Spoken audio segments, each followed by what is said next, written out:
বাংলাদেশের রাজনীতিতে নতুন অধ্যায় শুরু হয়েছে। ত্রয়োদশ জাতীয় সংসদ নির্বাচনে 2/3 বেশি আসনে জয় পেয়েছে বিএনপি। বিজয় বড়, প্রত্যাশা আরও বড়।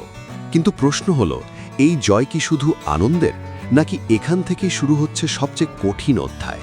গণঅভ্যুত্থানের পর এটি প্রথম নির্বাচিত সরকার। এ কারণে প্রত্যাশাও অনেক বেশি।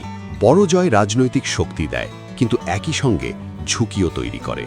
সংখ্যাগরিষ্ঠতায় পরে ক্ষমতার অতিরিক্ত কেন্দ্রীকরণের রূপ নেয়।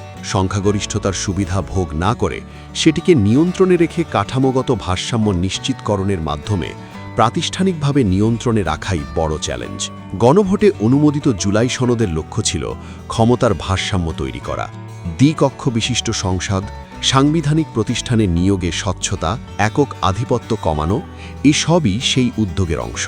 গণভোটে সংস্কারের পক্ষে জনসমর্থন আসার পর এই প্রশ্নগুলো নতুন বাস্তবতায় দাঁড়িয়েছে। গণভোটের রায় অনুযায়ী পূর্ণাঙ্গ সংস্কার বাস্তবায়ন করাই হবে রাজনৈতিক পরিপক্কতার মাপকাঠি। নির্বাচন কমিশন, পিএসসি, দুদক এসব প্রতিষ্ঠান রাষ্ট্রের মেরুদণ্ড। জুলাই সনদে প্রস্তাব এসেছে বাছাই কমিটির মাধ্যমে নিয়োগের, যাতে একক দলীয় প্রভাব কমে। ক্ষমতায় এসে নিজের ক্ষমতার উপর প্রাতিষ্ঠানিক নিয়ন্ত্রণ আরোপ করা রাজনৈতিকভাবে সহজ নয়, যা বিএনপির জন্য এটি অত্যন্ত গুরুত্বপূর্ণ চ্যালেঞ্জ। রাজনৈতিক পরিবর্তনের পর মানুষ দ্রুত অর্থনৈতিক পরিবর্তন দেখতে চায়। জীবনের বাস্তব উন্নতি গণতন্ত্রকে শক্ত করে। অর্থনৈতিক অন্তর্ভুক্তি ছাড়া গণতান্ত্রিক রূপান্তর দীর্ঘস্থায়ী হয় না। যেমন ব্রাজিল সামরিক শাসনের পর সামাজিক নিরাপত্তা কর্মসূচি সম্প্রসারণ করে গণতন্ত্রকে স্থিতিশীল করেছিল। বিএনপির নির্বাচনী প্রতিশ্রুতিতে ফ্যামিলি কার্ড, কৃষক সহায়তা, কর্মসংস্থান সৃষ্টির কথা রয়েছে। এসব বাস্তবায়নই হবে তাদের অর্থনৈতিক পরীক্ষার জায়গা। সাধারণ মানুষ এখন অগ্রাধিকার দিচ্ছে আইন শৃঙ্খলা, দ্রব্যমূল্য নিয়ন্ত্রণ, মত প্রকাশের স্বাধীনতা, নারীর নিরাপত্তা, দুর্নীতির বিচার এবং কর্মসংস্থানকে।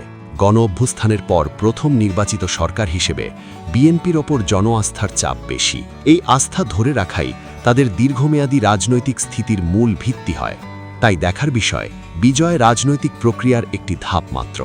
গণতন্ত্রের স্থায়িত্ব নির্ভর করে কতটা প্রাতিষ্ঠানিক ভারসাম্য গড়ে ওঠে এবং কত দ্রুত সাধারণ মানুষের জীবনে অর্থনৈতিক স্বস্তি আসে তার ওপর। এই সুযোগকে কাঠামোগত সংস্কার ও অন্তর্ভুক্তিমূলক উন্নয়নের মাধ্যমে রূপান্তরিত করতে পারলেই গণতান্ত্রিক পথচলা দীর্ঘমেয়াদে স্থিতিশীল হবে বিএনপির।